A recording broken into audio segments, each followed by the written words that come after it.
सुशांत सिंह राजपूत की मौत और बिहार की सियासत में आई सुनामी पर आज हम आपको कुछ ऐसी जानकारी देंगे जिसे देख सुनकर आप चौंक जाएंगे। नमस्कार, finalpost.in में आपका स्वागत है। दोस्तों, उम्मीद है आपने हमारा चैनल सब्सक्राइब कर लिया होगा और बेल आइकॉन भी प्रेस कर दिया होगा। दोस्तों, राष्ट्रीय जनता दल ने बिहार में अपना प्रदेश अध्यक्ष जगदानंद सिंह को बनाया है। अब आप सोच रहे होंगे कि मैं सुशांत की बात करते करते जगदानंद सिंह की बात क्यों करने लगा। तो चलिए अब आनंद मोहन की बात कर लेते हैं। आनंद मोहन जी कृष्णैया हत्याकांड में अभी जेल में अपनी सजा काट रहे हैं। finalpost.in के सूत्र, और दोस्तों ये सूत्र कोई आए बाएं साएं सूत्र नहीं है, बिल्कुल ठोस जांचा परखा सूत्र।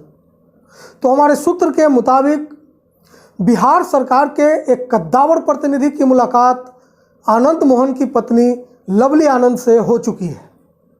लवली आनंद को यह भरोसा दिया जा चुका है कि सरकार आनंद मोहन के खिलाफ केस विड्रॉ कर लेगी, यानी आनंद मोहन को जेल से निकालने का भरोसा दिया जा चुका है।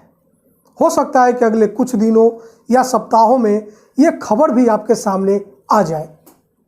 अब आनंद मोहन की मौजूदा राजनीति में क्या हैसियत है ये तो अभी नहीं कहा जा सकता, लेकिन उनकी रिहाई को लेकर उनके समाज के लोग हमेशा से आवाज़ उठाते रहे हैं। अब एक बार आप फिर कहेंगे कि सुशांत सिंह प्रकरण में मैं जगदानंद सिंह, आनंद मोहन, लवली आनंद इनकी बात क्यों कर रहा हूं।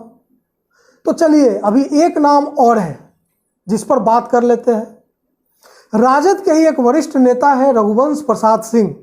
हालांकि वे अब राजद से रिश्ता तोड़ चुके हैं।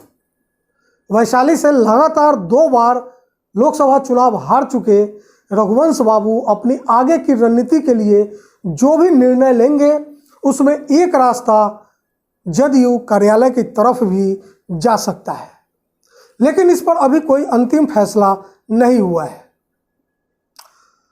अब एक काम कीजिए, मैंने जितने नाम लिए इन सारे नामों को एक साथ एक जगह लिखकर जोड़ लीजिए।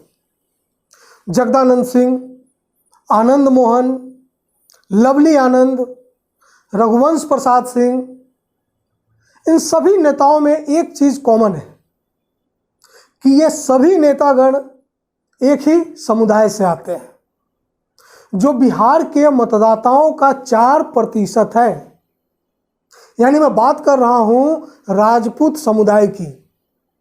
और जाति के बगैर बिहार की राजनीति की कल्पना करना भी कठिन है, असंभव है। नीतीश कुमार की पार्टी का जो चुनाव चिन्ह है वो तीर है, और नीतीश कुमार एक तीर से कई शिकार करने में माहिर है। सुशांत सिंह की संदेहास्पद मौत ने उन्हें एक तीर से कई शिकार करने का मौका दे दिया है। चुनाव का वक्त है, 4% वोट का सवाल है, जो देखने में तो वैसे कम लगता है 4%, लेकिन चुनावी माहौल बनाने में बहुत उसको आप कम नहीं आंक सकते। चुनावी माहौल बनाने के लिए 4% वोट जो है वो काफ़ी है। और नीतीश कुमार हर हाल में माहौल अपने खिलाफ क्यों जाने देंगे, नहीं जाने देना चाहेंगे। और वैसे भी राजनीति प्रतीकों और परसेप्शन का खेल होता है, इसलिए नीतीश कुमार जगदानंद सिंह के बरक्स आनंद मोहन, लवली आनंद या रघुवंश सिंह के जरिए प्रतीक का जवाब प्रतीकों के सहारे देना चाहेंगे। तो इसके लिए कोशिशें जारी हैं। तो प्रतीक का काम तो यहाँ ख़त्म हो गया, अब रह गया परसेप्शन। तो स्वर्गीय सुशांत सिंह राजपूत यूथ आइकॉन, बिहारी अस्मिता और कुछ संगठनों के द्वारा जातीय अस्मिता तक से जोड़ दिए गए हैं। मीडिया के जरिए बिहारी सेंटिमेंट को कोरोना और बाढ़ से हटाकर सुशांत सिंह राजपूत की संदेहास्पद मौत की तरफ शिफ्ट नहीं लिफ्ट करा दिया गया है। और भाई, वोटर युवा है, उसके सेंटिमेंट्स युवा है, उसके परसेप्शन युवा है। अब इतने युवा युवा युवा की अनदेखी करना नीतीश कुमार के लिए क्या, किसी के लिए भी समझदारी नहीं है। तो भैया, बाढ़ का क्या है, हर साल आती है, चली आती है, कोरोना आया है, चला जाएगा, लेकिन चुनाव तो 5 साल में एक बार ही आता है। इसलिए 2 अगस्त को नीतीश कुमार स्वर्गीय सुशांत सिंह राजपूत के पिताजी को सलाह देते हैं कि वे सीबीआई जांच की मांग करें। अगले दिन उनके पिताजी इसकी मांग भी करते हैं और उसके ठीक अगले दिन यानी 4 अगस्त को बिहार सरकार सीबीआई जांच का रिकमेंडेशन कर देती है। अब अगर आपको लगता है कि सीबीआई जांच से सुशांत की संदेहास्पद मौत की गुत्थी सुलझ जाएगी, तो जरा मुजफ्फरपुर नवरूणा हत्याकांड को याद कर लीजिए। उस केस की भी सीबीआई जांच पिछले 10 सालों से चल रही है। आज तक सीबीआई को कोई महत्वपूर्ण लीड मिला हो, मुझे नहीं मालूम, आपको मालूम हो तो जरूर सार्वजनिक कीजिए। दरअसल राजनीति में किसी भी चीज़ की प्लानिंग ऐसे ही की जाती है।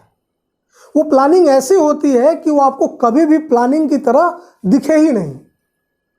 तो चॉइस आपकी है, आपको प्लान की गई चीज़ें देखनी है या वो सच जानना है जो कोई नहीं चाहता कि आप जाने। तो दोस्तों, आज के लिए इतना ही। फिर मिलते हैं एक नई खबर के साथ, एक नए सच के साथ। हमारे चैनल को सब्सक्राइब करना और बेल आइकन दबाना नहीं भूलिएगा। नमस्कार।